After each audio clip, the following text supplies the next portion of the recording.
for you to continue your thought because we really went down that daughter route. So you're Yeah. saying having firstborn big moments for a man, or a man becoming a boy becoming a man, basically, is Hmm. firstborn daughter. You said firstborn kid in Yep. general, but Yep. more specifically, firstborn daughter. What else? Yep. Um, well, yeah, I mean, like the first, whatever the firstborn is, right, is one thing. But then, so it's different. Like if your firstborn is a son, right, that's introduction to fatherhood. Yep. When you have a daughter, that's introduction to reality, Yeah. Yeah. right? Because boys don't make us change our habits, right? They're No. just cute.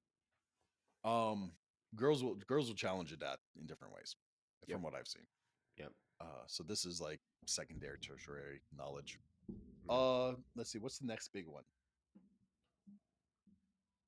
Mm, Maybe death. Maybe seeing death close death,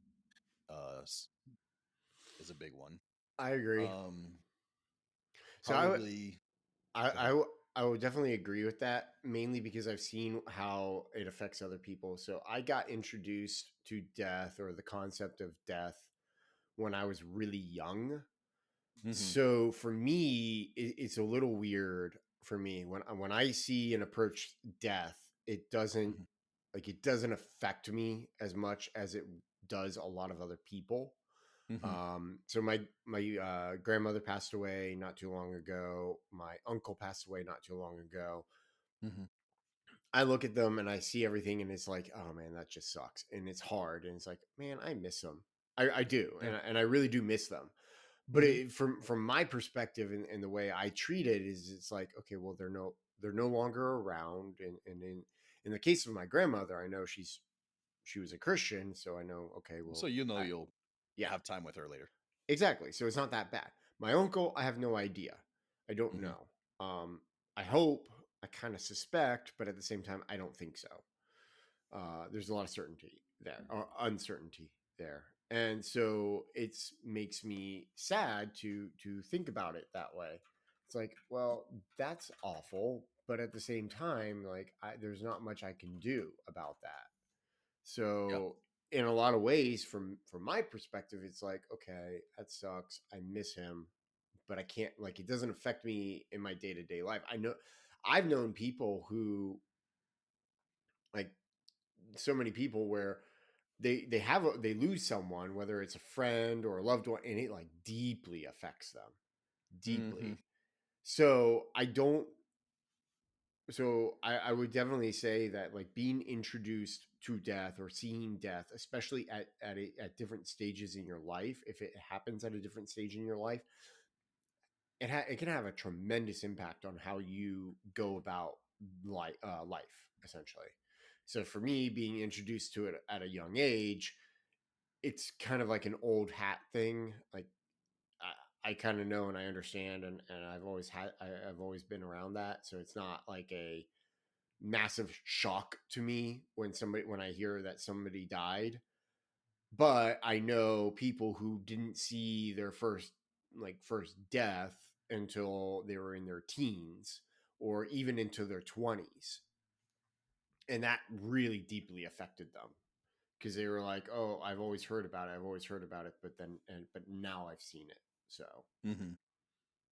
So Yeah. I think you're right in identifying death as one. Cool. Um, let's see.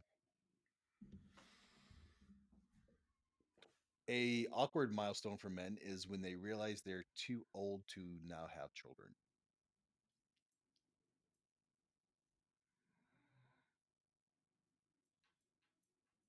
I think Okay. there's a realization that you ought to not anymore. Oh, That's ought a to not. Yeah. Yeah, Yeah. yeah. It's like Yeah. yeah, it's that time. Uh, and Yeah. I'm not saying you're 18 and you're like I shouldn't, right? Like Yeah. it's like you have You're realization 60. that you're fit 40, 50, 60, Yep. right? Whatever it is, Yep. and you're like I need to retire that concept. Yep. Yep. Um, Yep. and it's and it's a different point for everybody. I'm not saying there's an age at which you should put it away. Well, right? I am. Life is I would beautiful. say, I would say if you're getting like if you're getting older, like 60 up, you probably shouldn't be having a kid. I have mixed feelings on it. I'm for almost 46, and yep, and I'm like, probably at that point or a year away from it, right? Yeah, So I understand. the but then again, life is a beautiful thing at whatever age you create it. It's created, True. right? And just because life without your father there, right, isn't optimal, it's still life. Hello, hello, hello, I hear you. No, I hear you. hello, hello, hello. I'm You just sound fine. checking. Yeah, I'm just playing with the Checking gain. your gain. Yeah, I think I'm been too low. Anyway, yeah, I think you're right in that sense, but I also think that like a baby can happen at any point for a man, especially if they marry somebody if they marry a woman who is Ovulating. fertile. Yeah, fertile all the way into their 40s. Hmm. So a baby can happen at any point. However, at the same time, and it's a beautiful thing when it does. I guess my view is more along the lines of if you're 60 years old, you probably shouldn't be intentionally seeking out having another kid because now, granted, I don't know, I don't want to deny that from somebody at the same time, but I also know like I've seen what happens when people have a kid when they're really late or like really old and just the relation like how to relate and be connected to that kid if they don't it's too easy to screw that up. Hmm. I'm Yeah, I think it can get too easy to screw up. I have come to the conclusion that like you should marry young and have kids young. um get married. I'm not saying like have kids with like immediately after getting married, but like get married in your I'm a early. fan of it. I'm Get a fan married of at that. 14, Oh yeah, knock out those kids, yeah. go ahead and have all 12, um, while the grandparents are young enough to help out, and then work on your career. Actually, you know what? That's And not a what I bad. mean is like two 14-year-olds to marry each other, not a 40-year-old marrying a 14-year-old, I'll definitely agree with that one. right? I don't know about the 14-year-old age, but let's go 4 years older. 18. Get married at Get married at 18. Get married young, so that How you can. long in history have people been getting married at 18? Like, I think when it's did we only really start been. this? I think it's only been in the last 40 years. Well, no. I think it's been since the 50s or 60s. Hmm. Because I know that a lot but well before that, a lot of people were getting married much younger and much earlier. Now, we can make the social argument of people weren't living as long, so you needed to get married fast and then have kids fast. But at the same time, it's like, there's a lot of different factors at play with it. I think people were a whole lot more mature at 14, 15, 16 than they are today. Like Yeah. there's sometimes where I'm going and hanging out with around 16-year-olds and either I'm getting old, which is most likely the part or which it definitely factors into it, but the other part of it Hmm. is, hey, guess what? I'm It's not just that I'm getting old. I think we're also keeping kids young. It's like these We are 16, keeping kids immature. yeah, these 16-year-olds are acting like 8-year-olds. When I was 14, I had a W-2 job. I was paying taxes. By the time I was 18, I had paid in enough taxes that most people don't hit in their life. My parents wouldn't let me do that. They shouldn't, I right? You're I in modern want times. yeah. I wanted like I was fully willing to get a job.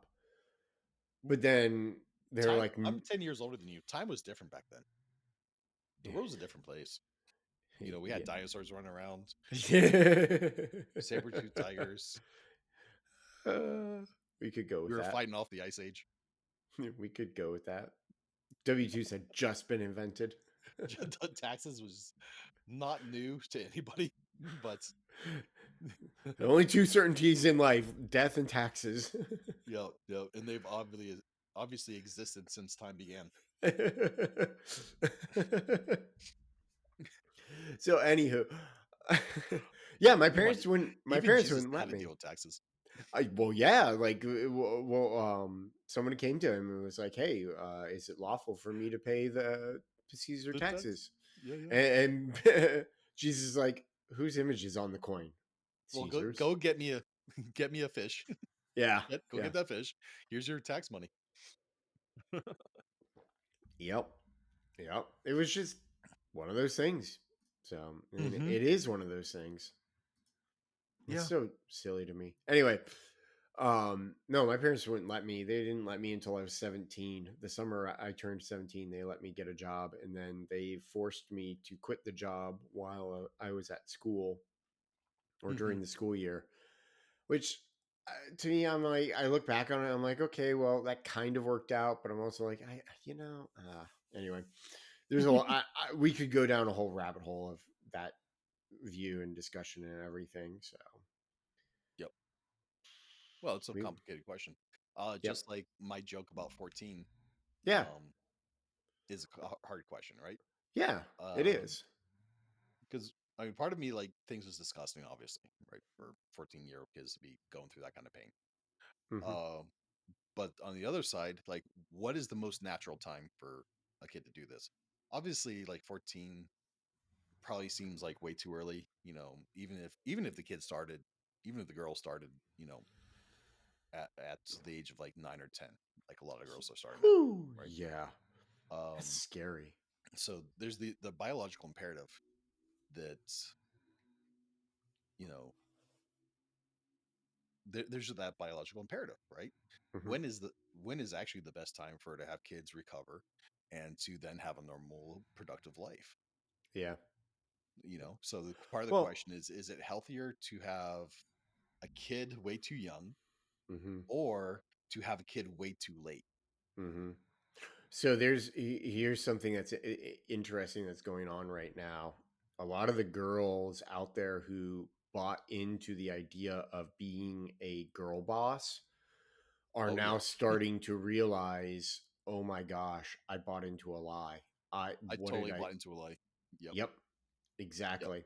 I gave And up there, my productivity, my human productivity, yep, for basically minimum wage, a lot of casual sex, and yep, the opportunity to entertain men stronger than I realized I was not. yep, exactly. And on top of that, they're recognizing how selfish all of that is, and they're like, oh my gosh, Oh, why was I being I was so selfish doing all that. I was so selfish. I just wanted to be, I was pursuing my job, I was pursuing my career, and I was proud to be selfish in pursuing my career, and now here I it am wasn't turning. selfish, productive. Well, some people are Yeah, saying, looking back, you say it. yeah, well, One thing no, is when you're doing not it. Another thing looking is when you're looking back. not looking back. Some of them are saying I was proud to be selfish at the time. Like, I knew I was being selfish and I was proud of it. Uh huh. And I'm like, there's, yeah, yeah. That's what God Anyway, gives us sometimes. well, it's like I started, I started rereading Mere Christianity by C.S. Lewis, and the first chapter is like it's such a simple chapter, and a lot of people will try to argue against the point that he's making, but the problem is that their arguments against the point that he's making does not match reality. In the first chapter, he essentially sits there and says that that when you sit there and you observe human behavior and how humans act and behave across cultures and across societies, across time, they all act in a manner that there is a universal law, and that it is a law that is internal or intrinsic to humans. So things like when you sit there and you get upset because something isn't going your way, you're like, well, that's not fair. Well, how do you know that's not fair? Why is it that you think that somebody coming and exploiting your labor is not fair? Why do you feel that way? What is going on? Why is that the case? Or maybe an even bigger one is, why, when you going and killing your neighbor, why does that feel wrong to you? Not so much like why is it wrong from a law standpoint, a governmental law standpoint, but why does it feel wrong to you? And on top of that, why is that a universal truth across all society, that you can't just walk out your door or walk out of your side of your tent, walk over to your neighbor's tent and kill them? Why is that a universal thing across all societies and stuff? And so C.S. Lewis is sitting there arguing that because these are C.S. that, Lewis was pretty badass, by the way. he If you was, if you read some of his shit, you're like, yeah. And I it's can such agree a, that I'm a dumbass. yep, it's such a simple argument. It is such a simple thing that he's like putting forth. Like, you just look around and you observe and you see how people act, and you're like, yeah, there's a universal law to everything. And it's just such a huge thing that you're like, I can't believe I didn't recognize this or didn't see this before. So anyway, I don't remember where I was trying to go with all of that. Oh yeah, the selfishness thing. It's like, why is it a universal truth across societies and stuff that you shouldn't be selfish? Why is it that Ayn Rand's in her philosophy, her objectivist philosophy, is so objectionable to so many people? Like, why is that the case? Because there's a universal law or a universal nature within all of us that knows that being completely and utterly selfish is not correct, is not right. It's not good for us. Now, granted, I've by making that argument and comparing that argument to Ayn Rand, I have misrepresented her argument, because most people don't actually truly understand what her argument is. They they think that with Ayn Rand, selfishness is it's selfish, like being selfish, like mine, mine, mine. Well, it's not. It's her argument with objectivism is the idea that you should sit down, take a step out of yourself, and uh, observe what is going on and choose the action that is going to be best for you. Sometimes that's I'm not going to go kill my neighbor. Other times it might actually be I'm going to go kill your neighbor, which is more my neighbor. And I think that's kind of the part of the flaw with her arguments and stuff. So anyway, Hmm. Yeah, what a challenge. it is a The challenge. yeah, what I like to do as a sport is take Ooh, obvious truths that we know in our soul and yeah. twist those and see how I can convince myself that wrong is right and right is wrong, You know who did and else? then convince others. You know that there are a lot of philosophers who have done that, who Crowley. do that. Yeah. Yep. Yep. Oh, dude. Speaking of something, I'll have to share it with you later. Anyway, there's this whole there's a lot of philosophers who will do that in order to like truly examine like the truth of something, and like, okay, why is this true, and why is this ultimately true? So they're like, okay, let me sit and ask the opposite question. Why is if this thing is true, let me Hmm. flip it on its head and see why this thing that I just flipped is not true, or see if I can make an argument for why it is true, and things like that. Hmm. Yep. Yeah, no, that's a good way. That's a, I mean, debate tactic, and it Mm-hmm. makes sense, and it's a logical test. It is. If one thing is true, is the inverse also true? Yeah. Yep. And that's what's kind of cool about some of these discussions and stuff that we have, is it's like, why, like, what are these so why are these things so good? Why are these things so why do we call them true? And why is it that they're self-evident to us? And yet at the same time, why are they not self-evident to other people? So Yep. Yeah. you Yeah.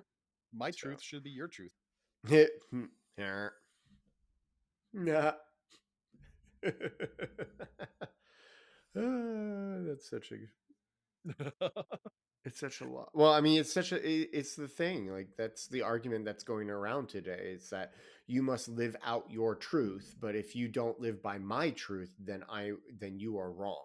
You have to live out your truth as long as it is my truth. Yeah, exactly. Exactly. And when I tell you what my truth is, you have to do that. Yep. It sounds like slavery, but But I'm still working around understanding it. So I it's know it's the right thing to do. Just know it's I not am. slavery, it's love. You're showing me love. I'm showing you by love. by living out my truth instead of living out your truth like I just told you to do. You are showing me love. And isn't that right? Isn't that good? You should show each other, we should show people love. Yeah. I think we have it. I think Yep. we're Yep. walked on something that's um really Powerful. meaningful and powerful, and it can only take us in so many directions that Yep. are all healthy. Yep. Exactly. Exactly.